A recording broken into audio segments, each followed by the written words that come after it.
அனைத்து நண்பர்களுக்கும் வணக்கம். கண்களை விற்று சித்திரம் வாங்குவதா? இந்த தலைப்பின் கீழே நாம் நம்முடைய மக்களினுடைய பரிதாப நிலையை பற்றி பார்க்க இருக்கின்றோம். என்ன அந்த பரிதாப நிலை? பார்க்கலாம். தமிழகத்திலே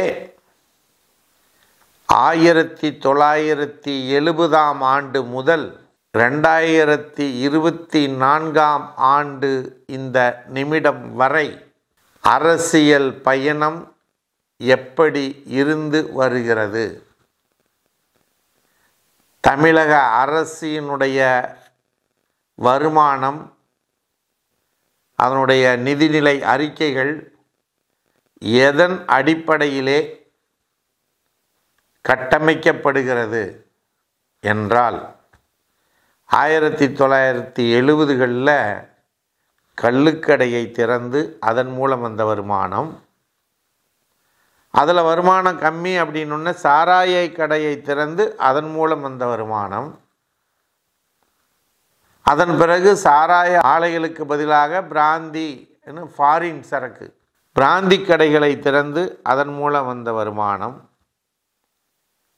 இதெல்லாம் பற்றவில்லை, இதெல்லாம் போதலை.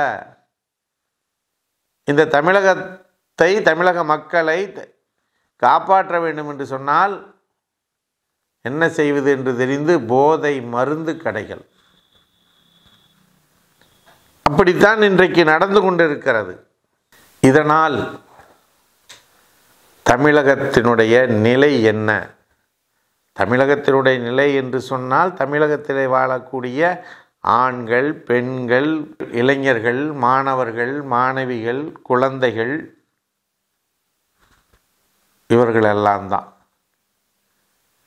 இந்த வகையிலே இன்றைக்கு தமிழகத்திலே 50% ஆண்கள் இந்த மதுவிற்கும் போதைக்கும் அடிமையாகி இருக்கிறார்கள். அதிலேயே உழன்று கொண்டு இருக்கிறார்கள்.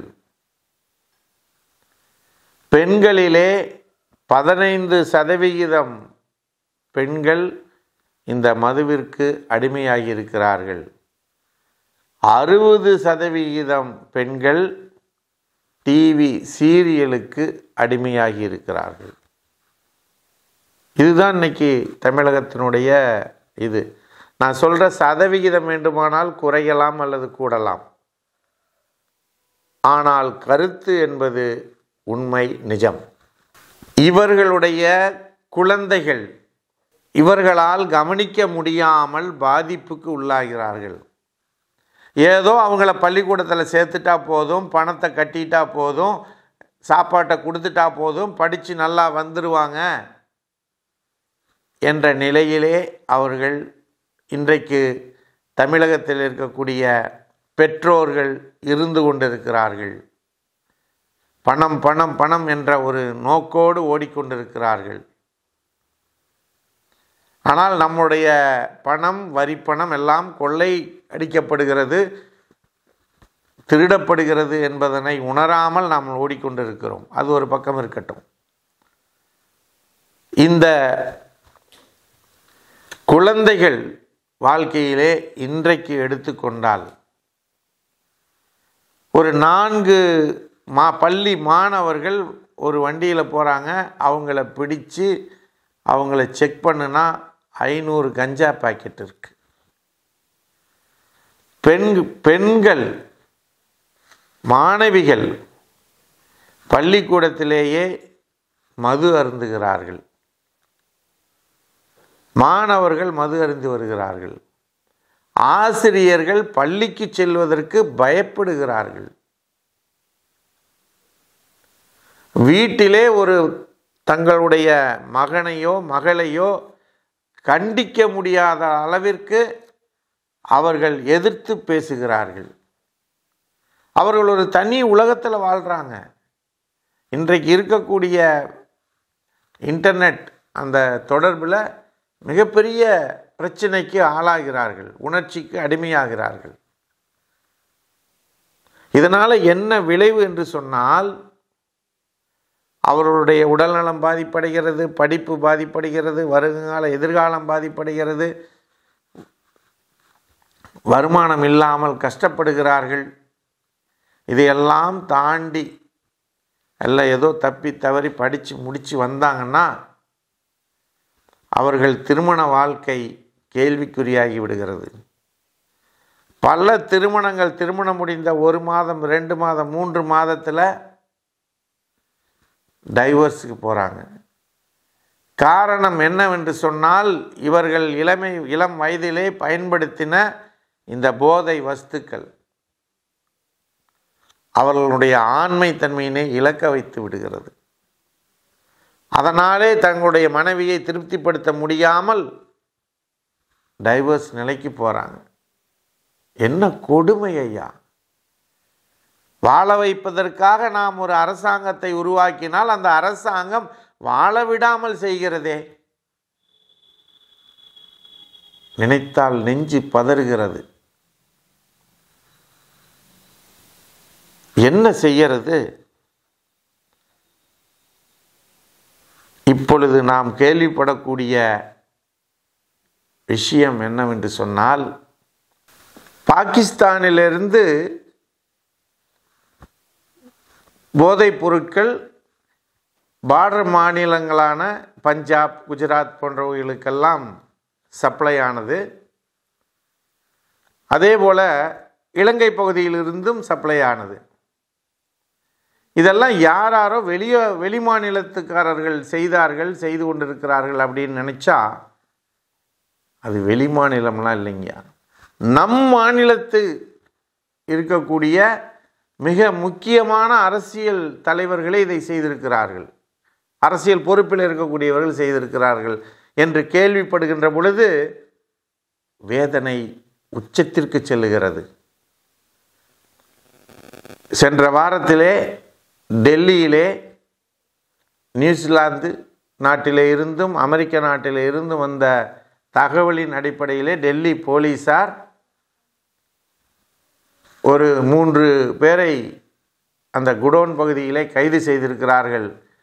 அதிலே அவர்கள் செயற்கை போதை மருந்துகளை உற்பத்தி செய்து நாடு முழுவதும் கொண்டு சேர்த்ததை தெரிய வருகிறது. எத்தனை ஆண்டுகள்னு தெரியல, கடந்த ஒரு 10 ஆண்டுகளுக்கு மேலாகவே அவர்கள் அதை தொழிலாக செய்து வருகிறார்கள். அந்த 3 பேரிடம் மட்டும் இருந்து பிடிக்கப்பட்ட போதை பொருளினுடைய மதிப்பு 2000 கோடி ரூபாய்களுக்கு மேல் என்று சொன்னால் யோசித்து பாருங்கள் நண்பர்களே. இதை இரும்பு கரம் கொண்டு தமிழக அரசும் சரி, மத்திய அரசும் சரி ஒடுக்க வேண்டும். இதில் எந்த பாரபட்சமும் காட்டக்கூடாது. இது நம்முடைய மக்களை அழிக்கின்ற ஒரு செயல். இந்த சமுதாயத்திலே மீண்டும் உயிரினங்கள் உற்பத்தி ஆகாமல் செய்யக்கூடிய போதை பொருட்கள் இது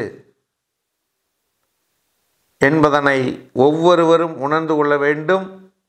ஒவ்வொருவரும் உணர்ந்து இதை தடுப்பதற்குரிய வழிவகைகளை கண்டுபிடிக்க வேண்டும்.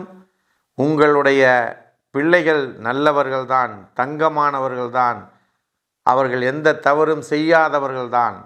ஆனால் அவர்கள் இருக்கின்ற சூழ்நிலை அவர்களை தவறு செய்ய தூண்டுகிறது. ஆகவே பெற்றோர்களே, நீங்கள் உஷாராக இருக்க வேண்டும். உங்கள் குழந்தைகளை நீங்கள் கண்காணிக்க வேண்டும். இப்பொழுதும் சொல்லுகிறேன், ஒரு முக்கியமான தகவலை சொல்லுகிறேன். பெற்றோர்களே, யாரெல்லாம் உங்கள் குழந்தைகளை எந்த பள்ளியிலெல்லாம் படிக்க வைக்கின்றீர்களோ அந்த பள்ளியின் அருகிலே இருக்கக்கூடிய அத்தனை கடைகளையும் நீங்கள் சோதனைக்கு உள்ளாக்க வேண்டும். அந்த கடைகளிலிருந்து, பெட்டி கடையிலிருந்து, பென்சில் விற்கிற கடையிலே இருந்து, அங்கே டீ விற்கிற கடையிலே இருந்து, பல்வேறு கடைகளிலே அந்த பள்ளியிலிருந்து 1 கிலோமீட்டர் 2 கிலோமீட்டர் தூரத்தில் இருக்கக்கூடிய அத்தனை கடைகளிலுமிருந்து தான் இந்த பொருட்கள் சப்ளை ஆகிறது என்பது வரலாறு. ஆகவே அப்படி சப்ளை செய்யக்கூடியவர்களை நாம் அடையாளம் கண்டு அரசிடம், காவல்துறையிடம் ஒப்படைக்க வேண்டும். அப்பொழுதுதான் நம்முடைய வருங்கால சந்ததியினரை, நம்முடைய வாரிசுகளை, நம்முடைய பரம்பரையை காப்பாற்ற முடியும் என்று கூறி, மேலும் அடுத்த தகவலோடு அடுத்த வாரம் உங்களை சந்திக்கின்றோம். அதுவரை உங்களிடம் விடைபெறுவது டாக்டர் ஸ்ரீ நித்ய சர்வானந்தா. நன்றி, வணக்கம்.